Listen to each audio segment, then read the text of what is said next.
Hello नमस्कार विद्यार्थी मित्रों। धोरण 10 विषय विज्ञान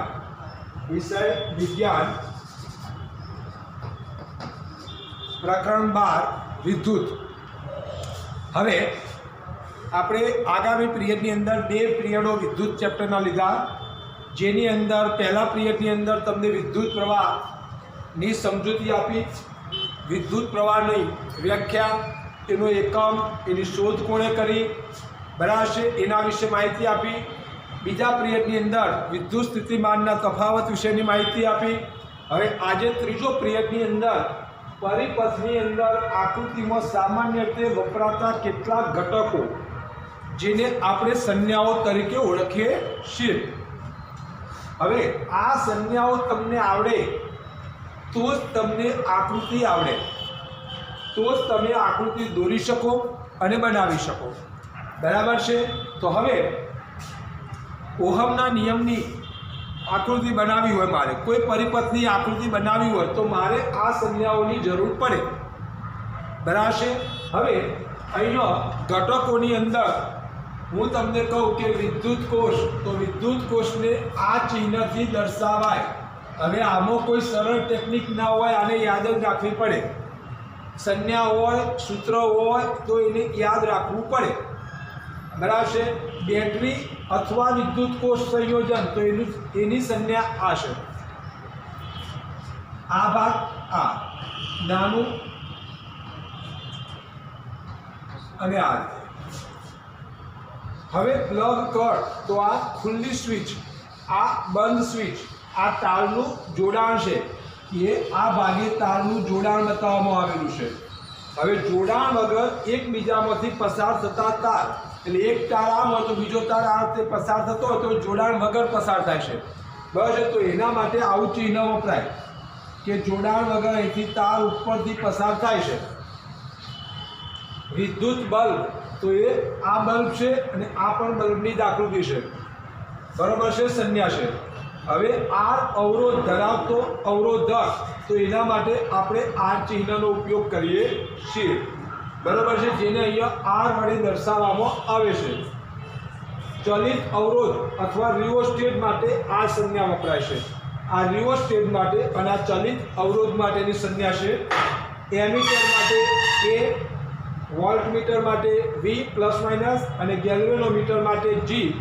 હવે આ જે સંજ્ઞાઓનું કોષ્ટક છે એ કોષ્ટકને તમારે તૈયાર કરવાનું છે, કારણ કે આ કોષ્ટકમાંથી એક ગુણ, એક માર્ક્સ ફરજિયાત મળે છે।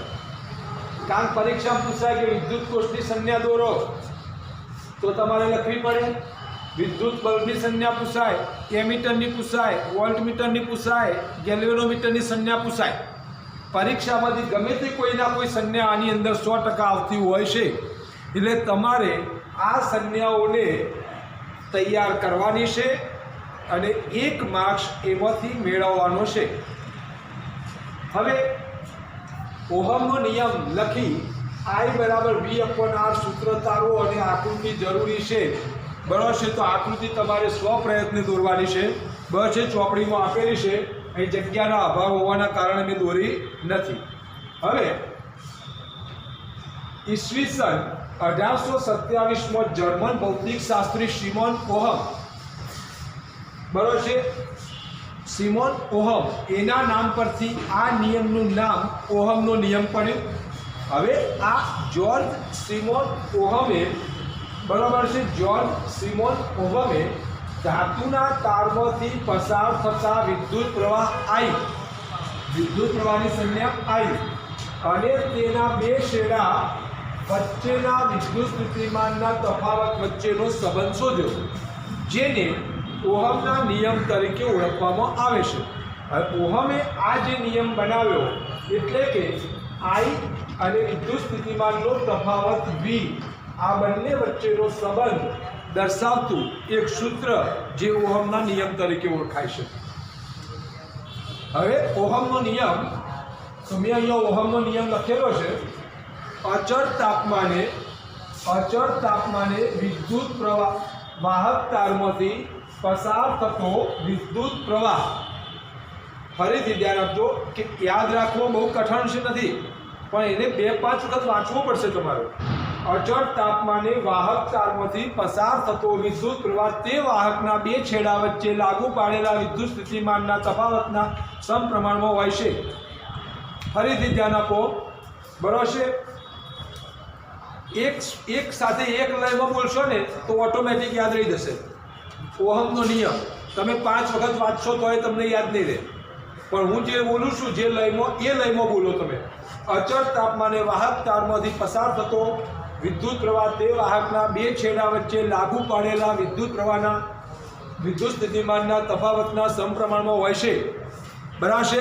આ લયની અંદર તૈયાર કરશો તો ઓટોમેટિક તમને આ ઓહમનો નિયમ આવડી જશે. પણ જો એને 2-5 વખત વાંચશો અને પછી એને વાક્ય રચનામાં સેટ કરો, ઓટોમેટિક આવડશે.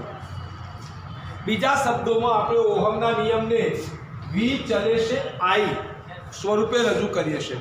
હવે આ જે ચિહ્ન છે ચલનનું ચિહ્ન છે, ચલે છે, વી ચલે છે આઈ, અથવા આપણે એને ચલન કહી શકીએ, સમપ્રમાણતા કહી શકીએ. હવે એના માટે આપણે સમપ્રમાણતાનો અચળાંક આર મૂક્યો. જો આર એ અચળાંક છે, આર એ અચળાંક ખરો, પણ આરને આપણે અવરોધ પણ કહીએ છીએ. આર બરાબર આપણે અવરોધ પણ કહીએ છીએ. તો અહીંયા v/i બરાબર r લખ્યો મેં. હવે આ i ને હું જમણી બાજુ લઈ ગયો તો v બરાબર ir સમીકરણ નંબર 2 મેં આપ્યો અને સમીકરણ નંબર 1 આપ્યું. હવે સમીકરણ 2 માં r ને આપેલ તાપમાને, r એટલે અવરોધને આપેલ તાપમાને ધાતુના તાર માટેનો અચળાંક છે. જે તાપમાન હોય એ તાપમાને એનો અચળાંક છે, તેને તેનો અવરોધ કહે છે. આને શું કહેવામાં આવે છે? અવરોધ કહેવામાં આવે છે. તે વાહકનો તેમાંથી પસાર થતા વિદ્યુત ભારનો વિરોધ કરવાનો ગુણધર્મ ધરાવે છે. અવરોધનો ગુણધર્મ શું છે? વાહક તારમાંથી પસાર થતા વિદ્યુત ભારનો વિરોધ કરવાનું કામ એ આ અવરોધ કરે છે. હવે તેનો એસઆઈ એકમ ઓહમ છે. વિદ્યુત પ્રવાહનો એસઆઈ એકમ ઓહમ છે. તેની સંજ્ઞા આ રીતે ઓમેગા સ્વરૂપે લખાય છે. હવે આનો એકમ ઓહમ કેમ રાખવામાં આવ્યો? તો આપણે તમને વિદ્યુત પ્રવાહનો એકમ ઓહમ રાખેલો કેમ કે એની શોધ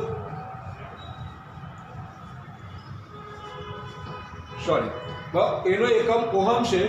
હવે એની સંજ્ઞા ઓમેગા વડે દર્શાવવામાં આવે છે. હવે ઓહમના નિયમ, ઓહમના નામ પરથી ઓહમ નિયમ પડ્યો એકમ. ઓહમના નિયમ અનુસાર સૂત્ર થશે R બરાબર V/I. હવે આ સૂત્ર મેં ત્યાં લખ્યું છે R બરાબર V/I આના નિયમ મુજબ. પણ જો વાહકના 2 છેડા વચ્ચે વિદ્યુત સ્થિતિમાનનો તફાવત V, વિદ્યુત પ્રવાહ I અને વાહકનો અવરોધ R હોય તો 1 ઓહમ બરાબર ઓહમની વ્યાખ્યા મુજબ 1 ઓહમ બરાબર 1 વોલ્ટ ભાગ્યા 1 એમ્પિયર થાય. એટલે ઓહમની જગ્યાએ I, વોલ્ટની જગ્યાએ V અને એમ્પિયરની જગ્યાએ R મૂકવામાં આવે છે. તો જેને ઓહમનો નિયમ તરીકે આપણે ઓળખીએ છીએ. બરાબર છે?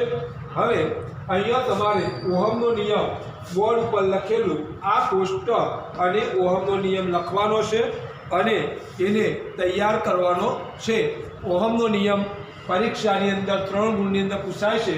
આ જગ્યામાં આકૃતિ સ્વપ્રયત્ને પાઠ્યપુસ્તક મુજબ સ્વપ્રયત્ને દોરવી પાઠ્યપુસ્તક મુજબ, કારણ કે આકૃતિ દોરવાની જગ્યા દોરી ઓછી વધતી હતી એટલે મેં દોરી નથી. તમારે પાઠ્યપુસ્તક મુજબ દોરવાની છે. બરાબર છે? આ 2 પ્રશ્નો ચલાવ્યા એમાં કંઈ ના સમજાયું હોય અથવા કોઈ પ્રશ્ન તમને કોઈ વ્યાખ્યામાં ના સમજણ પડ્યું હોય તો તમે મને ફોન કરીને પૂછી શકો છો, એનું સોલ્યુશન મેળવી શકો છો. બરાબર છે? અને લેસનની અંદર બોર્ડ ઉપર લખેલ એક આ કોષ્ટક અને એક આ પ્રશ્ન આ તમારે લખવાના છે. જય હિન્દ, અસ્તુ.